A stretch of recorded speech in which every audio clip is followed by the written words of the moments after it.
जब हम Marvel universe के बारे में सोचते हैं तो क्या ख्याल आता है? जबरदस्त एक्शन, कमाल के स्पेशल इफेक्ट्स, है ना? लेकिन जानते हैं, इसकी कुछ सबसे मजबूत कहानियां उन शांत लम्हों में मिलती हैं। और आज हम ऐसी ही एक कहानी की परतों को खोलने जा रहे हैं, विरासत की, खोने के दर्द की और एक हीरो के नए जन्म की।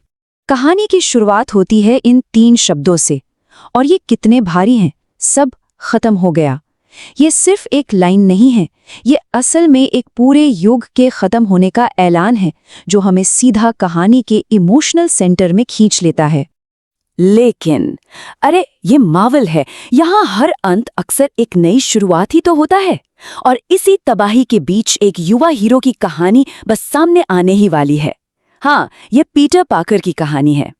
तो चलिए पहले हिस्से में गोता लगाते हैं नुकसान का बोझ। यहाँ हम ये समझने की कोशिश करेंगे कि अपने मेंटोर टोनी स्टार्क को खोने के बाद पीटर पाकर असल में क्या महसूस कर रहा था, उसके दिलो दिमाग में क्या चल रहा था। देखिए, पीटर के लिए टोनी स्टार्क सिर्फ आयरन मैन नहीं थे, वो उससे कहीं ज्यादा थे। वो एक मेंटोर थे, एक प्रेरणा थे और एक ऐसी आवाज जिस पर वो हमेशा हमेशा भरोसा कर सकता था। उनका जाना पीटर की दुनिया में एक बहुत बड़ा खालीपन छोड़ गया। और फिर ठीक उसी वक्त जब पीटर सबसे ज्यादा अकेला और खोया हुआ महसूस कर रहा था, अतीत से एक आवाज लौटती है, टोनी स्टार्क का आखिरी संदेश। और यकीन मानिए, यही वो पल है जो सब कुछ बदल देता है। और संदेश शुरू होता है इन 2 छोटे लेकिन बहुत ही ज्यादा शक्तिशाली शब्दों से, हे किड। वाह, ये सुनते ही हमें तुरंत उनके खास रिश्ते की याद आ जाती है। कितना अपनापन और गर्मजोशी थी उसमें। जैसे जैसे संदेश आगे बढ़ता है, माहौल और भी गंभीर होने लगता है। ये शब्द हमें बताते हैं कि ये कोई ऐसी वैसी रिकॉर्डिंग नहीं थी।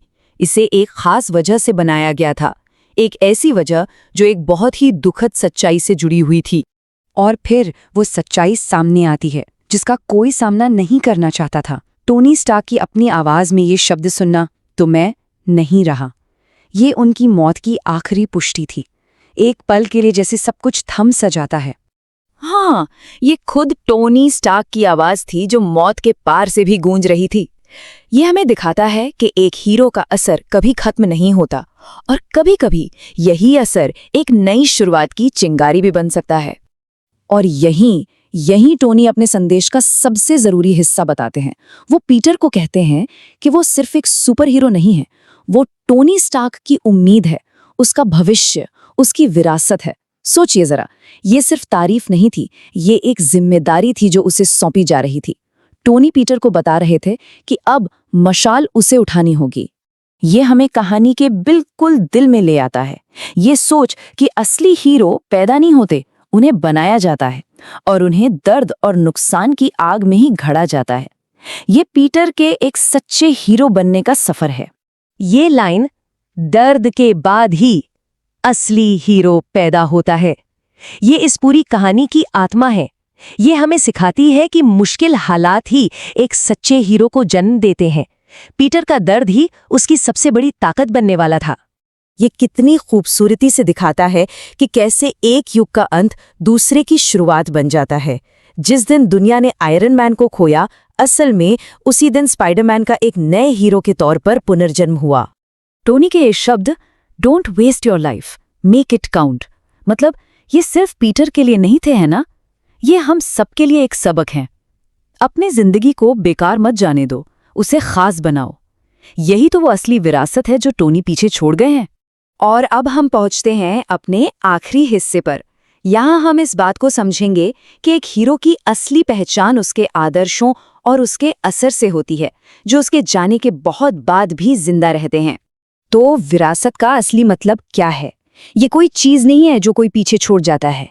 ये वो मूल्य हैं, वो जिम्मेदारियां हैं, वो प्रेरणा है जिसे आगे बढ़ाया जाता है। बिल्कुल वैसे ही जैसे टोनी ने पीटर के लिए किया।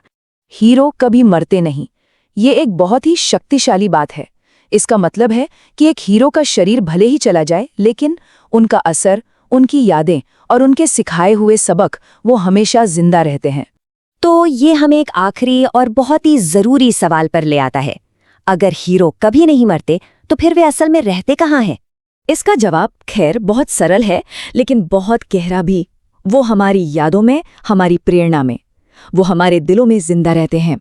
टोनी स्टार्क की विरासत हमेशा पीटर के और हम सब के दिलों में जिंदा रहेगी, हमें ये याद दिलाते हुए कि कोई भी हीरो असल में कभी नहीं जाता।